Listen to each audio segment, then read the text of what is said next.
नमस्कार दोस्तों, स्वागत है आप सभी लोगों का इंडियन फ्लाइंग के आज की इस नई वीडियो में। आज की वीडियो जो है काफ़ी ज़्यादा इंपॉर्टेंट रहने वाली है, जिसमें हम आपको जानकारी देंगे कि जो लोग इस समय यूके के लिए ट्रैवल करके जाना चाहते हैं उन सभी लोगों के लिए 11 अक्टूबर से कौन कौन से नियम एप्लीकेबल होने वाले हैं।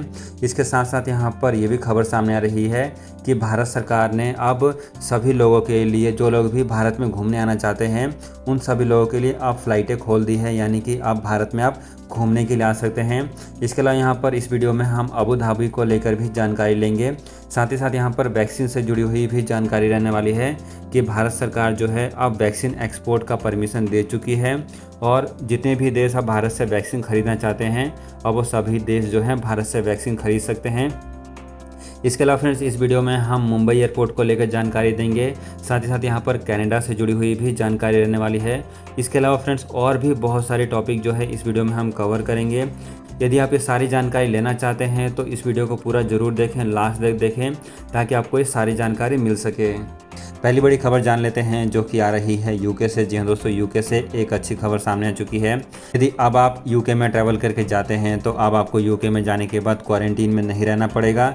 इसके साथ साथ आपको 3 बार कोरोना वायरस का टेस्ट भी नहीं कराना पड़ेगा। जी हाँ दोस्तों, यूके की गवर्नमेंट की तरफ से ये नया नियम जो है 11 अक्टूबर से लागू किया जा रहा है। ये काफ़ी अच्छी खबर है उन सभी लोगों के लिए जो लोग आगे आने वाले समय में यूके के लिए ट्रैवल करके जाने वाले हैं। इसकी जानकारी खुद यहाँ पर यूके की गवर्नमेंट की वेबसाइट पर दिया गया है। आप भी देख सकते हैं, यहाँ पर यूके की गवर्नमेंट की वेबसाइट पर डाल दिया गया है कि यदि कोई भी पैसेंजर यदि भारत से 11 अक्टूबर के बाद ट्रैवल करता है तो उसको यूके में आने के बाद क्वारंटीन में नहीं रहना पड़ेगा। लेकिन यदि पैसेंजर्स 11 अक्टूबर से पहले आते हैं तो उन सभी लोगों को वो सारे नियमों का पालन करना पड़ेगा, जैसे कि 10 दिन का क्वारंटीन, 3 बार का कोरोना वायरस का टेस्ट। ये पूरे नियम जो हैं उन सभी लोगों को पालन करना पड़ेगा जो 11 अक्टूबर से पहले ट्रैवल करके आ रहे हैं। इसके साथ साथ यहाँ पर भारत सरकार की तरफ से भी एक अच्छी खबर दे दी गई है कि भारत सरकार जो है अब दुनिया के दूसरे देशों के लोगों को भारत में घूमने की अनुमति देना शुरू कर रहा है। जी दोस्तों, यहाँ पर ट्रैवलर लोगों के लिए काफ़ी अच्छी खबर है। ऐसे लोग जो कि भारत में घूमने आना चाहते हैं वो सभी लोग अब आसानी से ट्रैवल करके आ सकते हैं, क्योंकि भारत सरकार जो है 15 अक्टूबर से ऐसे सभी लोग जो लोग भी चार्टर फ्लाइटों के माध्यम से भारत में ट्रैवल करके आएंगे उनको आने की अनुमति दी जा रही है। इसके साथ साथ यहाँ पर यह भी जानकारी शेयर करके बताई गई है कि यदि आप 15 अक्टूबर के बाद ट्रैवल करते हैं तो यदि आप नॉर्मल फ़्लाइटों से भी ट्रैवल करके आएंगे तो भी आप भारत में घूमने के लिए आ सकते हैं। सो फ्रेंड्स, कुल मिलाकर यहाँ पर भारत सरकार की तरफ से अच्छी खबर दे दी गई है और यदि आप भारत में घूमने आना चाहते हैं तो अब आप आसानी से ट्रैवल करके आ सकते हैं 15 अक्टूबर के बाद जो है चार्टर फ्लाइटों के माध्यम से, और 15 नवंबर के बाद आप नॉर्मल फ़्लाइटों के माध्यम से भारत में घूम सकते हैं। फ्रेंड्स, एक और अपडेट जान लेते हैं जो कि आ रही है अबू धाबी से। अबू धाबी की गवर्नमेंट की तरफ से यहाँ पर नई लिस्ट जारी की गई है। इन नई लिस्ट के अनुसार यदि अब आप 8 अक्टूबर के बाद अबू धाबी में ट्रैवल करते हैं तो आपको अबू धाबी में आने के बाद क्वारंटीन में नहीं रहना पड़ेगा। जी हाँ दोस्तों, यहाँ पर टोटल 82 कंट्रीज़ की लिस्ट जारी की गई है, जो कि आपको स्क्रीन में भी दिख रहा होगा। यदि आप इन सभी देशों से ट्रैवल करके अबू धाबी में आएंगे तो आपको आने के बाद क्वारंटीन में नहीं रहना पड़ेगा। फ्रेंड्स, एक और बड़ी अपडेट यहाँ पर सीरम इंस्टीट्यूट की तरफ से आ रही है। आपको बता दें कि सीरम इंस्टीट्यूट को अब वैक्सीन एक्सपोर्ट करने की परमिशन मिल चुकी है।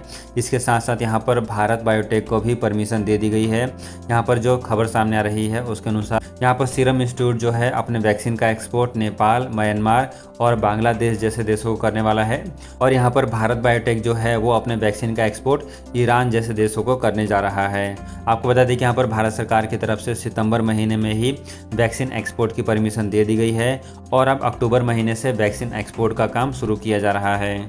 आपको बता दें कि भारत में तकरीबन 95 करोड़ से भी अधिक लोगों को कोरोना वायरस की वैक्सीन लगाई जा चुकी है और आगे आने वाले समय में भारत सरकार का टारगेट है कि कम से कम सभी लोगों को, जो लोग भी एलिजिबल हैं, उनको वैक्सीन की सिंगल डोज जो है दे दी जाए। फ्रेंड्स, आगे बढ़ते हैं और अगली खबर उन सभी लोगों को लेकर जान लेते हैं जो लोग आगे आने वाले समय में मुंबई एयरपोर्ट पर ट्रैवल करके आना चाहते हैं। यहाँ पर मुंबई एयरपोर्ट की तरफ से जानकारी शेयर करके बताई गई है कि यदि आप दुनिया के दूसरे देशों से ट्रैवल करके, यानी कि इंटरनेशनल फ़्लाइटों से ट्रैवल करके यदि मुंबई एयरपोर्ट पर आते हैं तो मुंबई एयरपोर्ट पर आने के बाद आप सभी लोगों को कोरोना वायरस का टेस्ट कराना पड़ेगा, जिसका खर्चा आपको ही देना पड़ेगा। इसके साथ साथ मुंबई एयरपोर्ट से निकलने के बाद आप सभी लोगों को कम से कम 14 दिन होम क्वारंटीन में रहना पड़ेगा। जी दोस्तों, इसकी जानकारी खुद यहाँ पर मुंबई एयरपोर्ट ने अपने ट्विटर हैंडल अकाउंट से ट्वीट करके बताई है, जहाँ पर एक पैसेंजर ने इनसे सवाल पूछा था कि मैं सऊदी अरब से ट्रैवल करके मुंबई एयरपोर्ट पर आ रहा हूँ तो मेरे लिए कौन कौन से नियम लागू होंगे। सो फ्रेंड्स, यदि आप भी इस समय मुंबई एयरपोर्ट पर ट्रैवल करने वाले हैं तो आपको भी इन नियमों के बारे में पता होना चाहिए। जैसे कि आपको सबसे पहले अपना कोरोना वायरस का टेस्ट कराना पड़ेगा मुंबई एयरपोर्ट पर और उसका खर्चा आपको ही देना है। और उसके बाद आपको जो है 14 दिन होम क्वारंटीन में रहना पड़ेगा। फ्रेंड्स, आगे बढ़ते हैं और अगली खबर यहाँ पर कनाडा से आ रही है। आपको बता दें कि कनाडा और भारत के बीच में सीधी उड़ानें चालू हो गई है, लेकिन यहाँ पर कनाडा की गवर्नमेंट की तरफ से एक और अपडेट दिया गया है। ये जो अपडेट है ये ऐसे सभी लोगों के लिए है जो लोग कनाडा से ट्रैवल करके दूसरे देशों में जाना चाहते हैं। यहाँ पर कनाडा की गवर्नमेंट की तरफ से जानकारी शेयर करके बताई गई है। यदि आप 30 अक्टूबर के बाद कनाडा से ट्रैवल करके किसी भी दूसरी कंट्री में जाना चाहते हैं तो आप तभी ट्रैवल कर सकते हैं जब आपने वैक्सीन लगवाई हुई हो। बिना वैक्सीन के अब आपको कनाडा में ट्रैवल करने की अनुमति नहीं दी जाएगी। फ्रेंड्स, अगली अपडेट यहाँ पर फाइजर वैक्सीन से जान लेते हैं। आपको बता दें कि फाइजर वैक्सीन की तरफ से यूएस गवर्नमेंट से रिक्वेस्ट किया गया है कि वो 5 साल से लेकर 11 साल के बच्चों के लिए भी वैक्सीन का अप्रूवल दे दे। यहाँ पर फाइजर वैक्सीन की तरफ से ये रिक्वेस्ट सबमिट किया गया है और उन्होंने इसके लिए पूरी डेवलपमेंट कर ली है और उनका वैक्सीन पूरी तरीके से तैयार है। अब केवल और केवल यहाँ पर यूएस गवर्नमेंट से परमिशन का इंतज़ार है। एक बार यूएस गवर्नमेंट से परमिशन मिल जाएगी तो उसके बाद फाइजर वैक्सीन जो है 5 साल से अधिक उम्र वाले बच्चों को भी कोरोना वायरस की वैक्सीन लगाना शुरू कर देगा। आपको बता दें कि इस समय फाइजर वैक्सीन जो है 12 साल से अधिक उम्र वाले बच्चों के लिए कोरोना वायरस की वैक्सीन ला चुका है और अब जो ये वैक्सीन बन रही है वो 5 साल से लेकर 11 साल के बच्चों के लिए बन रही है। और अभी इसमें केवल जो है यूएस गवर्नमेंट से अप्रूवल मिलना बाकी है। एक बार यूएस गवर्नमेंट से अप्रूवल मिल जाएगा तो उसके बाद जो है फाइजर वैक्सीन 5 साल से लेकर 11 साल की उम्र वाले बच्चों के लिए भी वैक्सीन लगाना शुरू कर देगा। इन सब के अलावा फ्रेंड्स, यहाँ पर भारत में अब धीरे धीरे लॉकडाउन खत्म किया जा रहा है और इसके अलावा यहाँ पर भारत में जितने भी टूरिस्ट अट्रैक्शन थे, जहाँ पर भी लोग घूमने के लिए जाना चाहते हैं, उन सभी जगहों को धीरे धीरे खोला जा रहा है। इसको लेकर यहाँ पर स्पाइसजेट की तरफ से भी जानकारी शेयर की गई है कि उन्होंने शिरडी के लिए अपनी फ़्लाइटों को चालू कर दिया है। शिरडी की जो फ़्लाइट है वो भारत के कई सारे शहरों से चालू कर दी गई है और अब आप सीधे जो है दिल्ली से, चेन्नई से, इसके अलावा और भी कई सारे लोकेशन से सीधे शिरडी एयरपोर्ट के लिए ट्रैवल करके जा सकते हैं। साथ ही साथ यहाँ पर अयोध्या एयरपोर्ट के लिए भी फ़्लाइटें चालू की जा रही है। जी हाँ दोस्तों, यहाँ पर अयोध्या के लिए भी फ़्लाइटें चालू की जा रही है और भी भारत के कई सारे टूरिस्ट अट्रैक्शन प्लेसेस के लिए अब फ़्लाइटें नॉर्मल बेसिस पर चालू कर दी गई है। तो फ्रेंड्स, ये थी आज की एयरलाइंस और ट्रैवल से जुड़ी हुई कुछ बेहद ज़रूरी और काम की अपडेट। यदि आपको वीडियो अच्छी लगे तो इसको लाइक कर सकते हैं, चैनल को जरूर सब्सक्राइब करें ताकि आपको ऐसी लेटेस्ट अपडेट समय पर मिलती रहे।